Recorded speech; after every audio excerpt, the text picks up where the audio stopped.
Welcome back to TeshKidFX for another price prediction update, and in this video I'll be giving you a price prediction update on Polygon Matic, whose current price stands at the $0.9280 mark, and here on TradingView the market is down by 0.04%. And in this video I want to give the key scenarios that I expect to play out, basing my analysis on the Elliot waves and the Fibonacci's, and also the key areas of support and resistances. So if you're interested in such content, make sure that you stick around till the end of the video. I kickstart the video by giving a brief of what has been happening on this chart. Polygon Matic from the all-time high has been seeing lower prices in this massive ABC correction, which has now taken us to around the $0.32 mark, and from that point we have started seeing a very nice bounce to the upper side, which has been obeying the Elliot waves here, and having made a low at around the $0.32 mark, I believe Polygon Matic has done the minimum that we expected it to do in its ABC correction, and soon we might see this pump to the upper side, having a wave 5 taking us back to an all-time high. And at the moment we are in the formation of a wave 1, which I have a target area at around the $1.92 mark and the $1.58 mark, and that I'm basing it on the Fibonacci's. So if I apply the fibs here, connecting that low down there to the all-time high,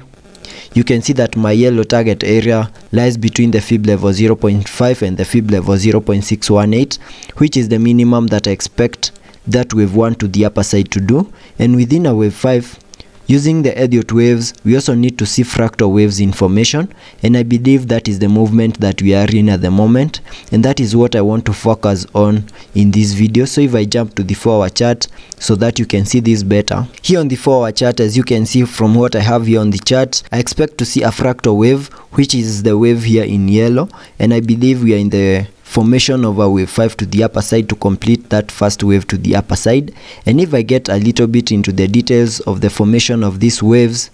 from the high that we made right here after seeing the low, that was our first wave to the upper side, and then we started seeing a retracement to the lower side in a wave 2. And if I use the Fibonacci's to try and see whether that wave 2 has done the minimum that we expect it to do,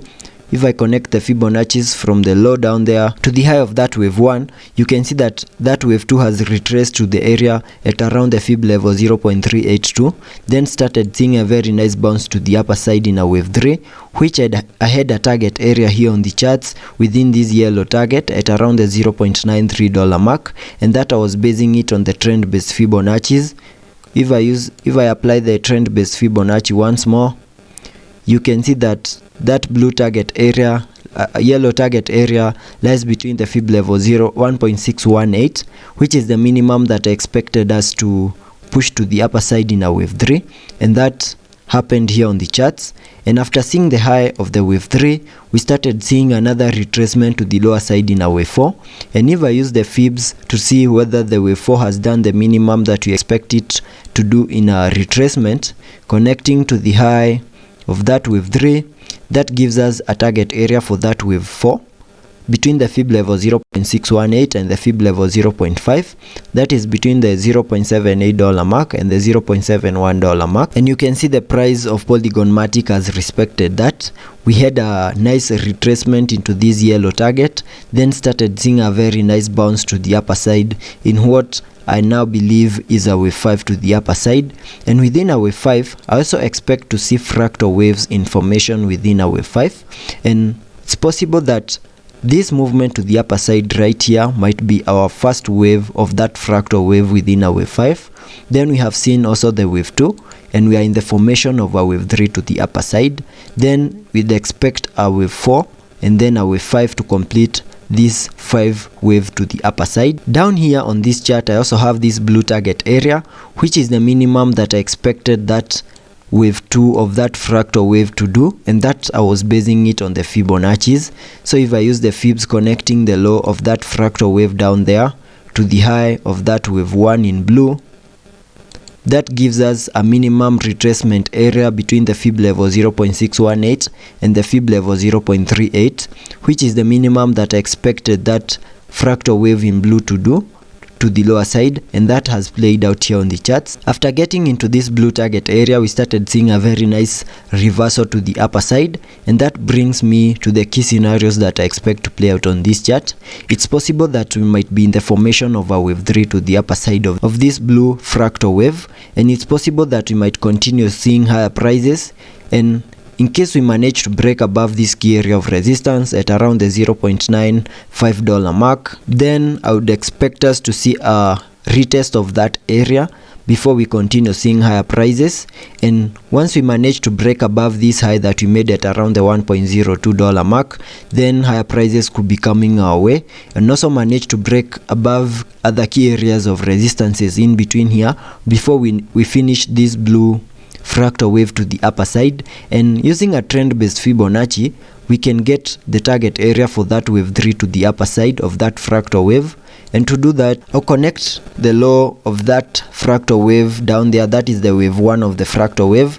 then drag the fibs to the low of the wave 2,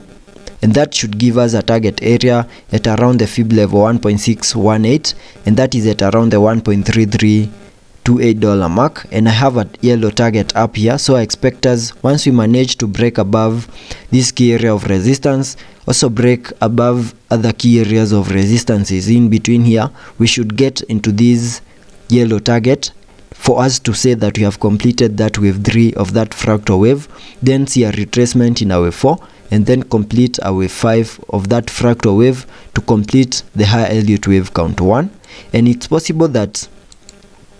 at this area we might get rejected over here, and in case that happens and we start seeing a pullback to the lower side, then that would mean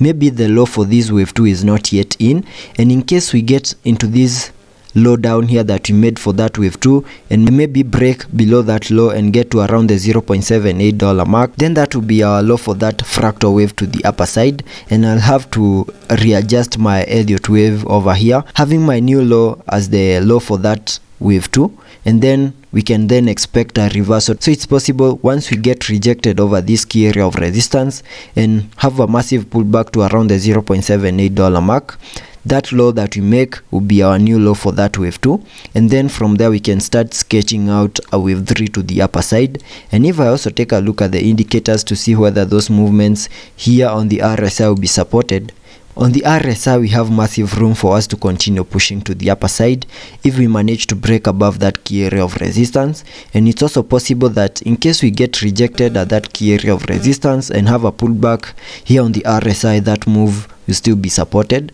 Also on the MACD we had printed a bullish cross over here, so I hope soon we don't print a bearish cross, because that would mean lower prices could be coming our way. So let's be patient and see how that plays out, and I'll keep you updated.